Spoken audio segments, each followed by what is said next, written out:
एक थोड़ा सा प्रमाण और दिखाते हैं कि नानक साहिब जी को परमात्मा का आदेश था कि अभी इसको कतई नहीं बताना। ये इसी जन्म साखी में आपको प्रमाणित करते हैं। अब इसके अंदर एक साखी सचखंड की चली है, साखी सचखंड की। एक बार नानक साहिब जी, इसमें लिखा है कि सचखंड में गए और वहाँ निराकार बैठा था।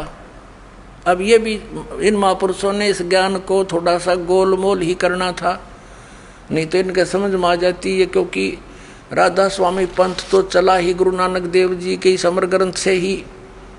वो शिवदयाल जी की वाणी पढ़ा करता, इसका समझ अब ना ये कहानी के 5 नाम धुन धुन सुन दी, उसमें 5 नाम तंत्र धुनकार धुन। और फिर कबीर साहब की वाणी से ले लिए, करने नो दीदार महल में प्यारा है। और उससे भी अज्ञानी ने वो सारे नकली छांट लिए जो कति काम के नहीं। इसके उसके अंदर तो और भी ओरिजिनल मंत्र भी हैं, वो नहीं समझ में आए, वो मूल ज्ञान है मालिक का। तो वहाँ जब इन्होंने नानक साहिब जी की वाणी को गहराई से समझना कि सतलोक में परमात्मा निराकार नहीं है, वो तेजों में लोक है, वो सौ प्रकाशित सतलोक है। और परमात्मा भी सौ प्रकाशित है, उसका शरीर है मनुष्य दृश्य है, और वो तख्त पर बैठा है। निराकार का तख्त पर के बैठा है? फिर ये देखना, ये वही जन्म साखी है जो अभी आपको जिनके विषय में सारी डिटेल दिखाई थी।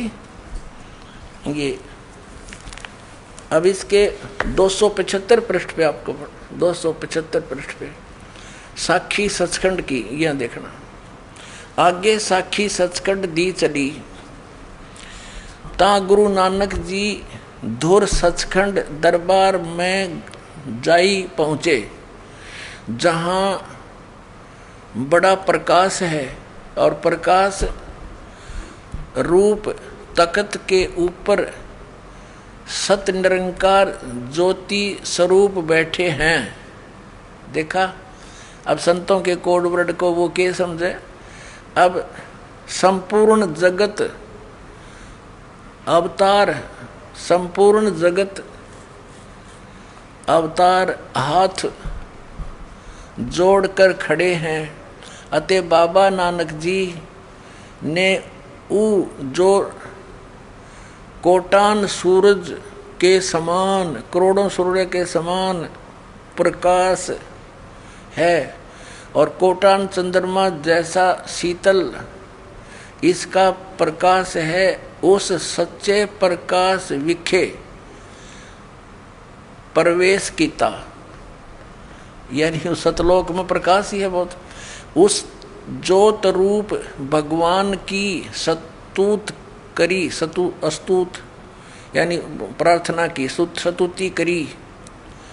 अतः आगे उस सत स्वरूप निरंकार विष्णु जी विराजमान हैं उस तख्त पर। वो कहते हैं विष्णु जी विराजमान है। बालार ने क्या पता ये कौन था। अच्छा, सर्व समर्थ सर्व शक्तिमान भगवंत जी ने कहा, आओ नानक भगत, तू सदा ही मेरे ही में मिलिया है। अतः और मेरे से और मेरे में कोई, तेरे में और मेरे में कोई भेद नहीं। पर जिस वास्ते संसार में सतनाम उपदेश के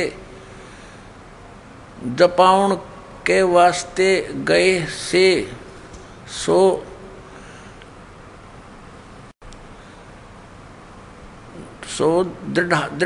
दृढ़ाया है। ता श्री गुरु नानक जी कहन लगे, किहा ते सर्वज्ञ स्वामी, हे सब के मालिक, जहाँ आप जी दी आज्ञा, जहाँ आप जी दी आज्ञा भई, तहाँ सतनाम दा चक्कर फेरिया है। और जहाँ जहाँ आपका हुक्म होवेगा, तहाँ तहाँ सतनाम का चक्कर फेरेंगे, आगे जिवें आपकी रजाई होएगी, जैसे आपकी कृपा होगी उसी त्यों ही होएगा। इससे क्या सिद्ध हो गया कि इन महापुरुषों को सख्त हिदायत थी। जैसे धर्मदास साहिब जी की वाणी में स्पष्ट मिल रहा है कि धर्मदास मेरी लाख दुआई, और ये सार नाम और ये सतनाम की तबार न जाई।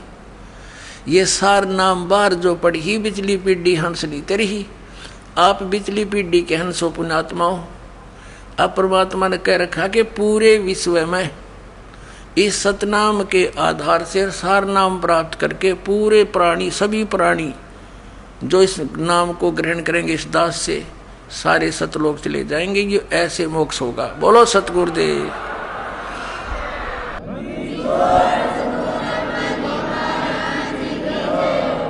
अपनात्माओं, ये सुबह का चला हुआ प्रसंग अब 4 घंटे में 5 घंटे में जाकर सेट हुआ है, क्योंकि ये कोई रामायण की कथा तो है नहीं, सब ने पता है। किसी तरह सुनाओ आध घंटे में, चलो भाई डोल डाल पीट के। ये तो तत्व ज्ञान है और PhD करवानी है आपको इसकी, और फिर तो बात तक खत्म हो जाएगी, निरसंशय हो जाएंगे। कोई भी कुछ कहे नहीं, भक्ति यही है, यही नाम है, और फिर मोक्ष होया पड़ा, फिर तो बात तक खत्म है। मालिक का आदेश, इस नाम के जाप करने वाला सब पार हो जाएंगे। बोलो सतगुरुदेव।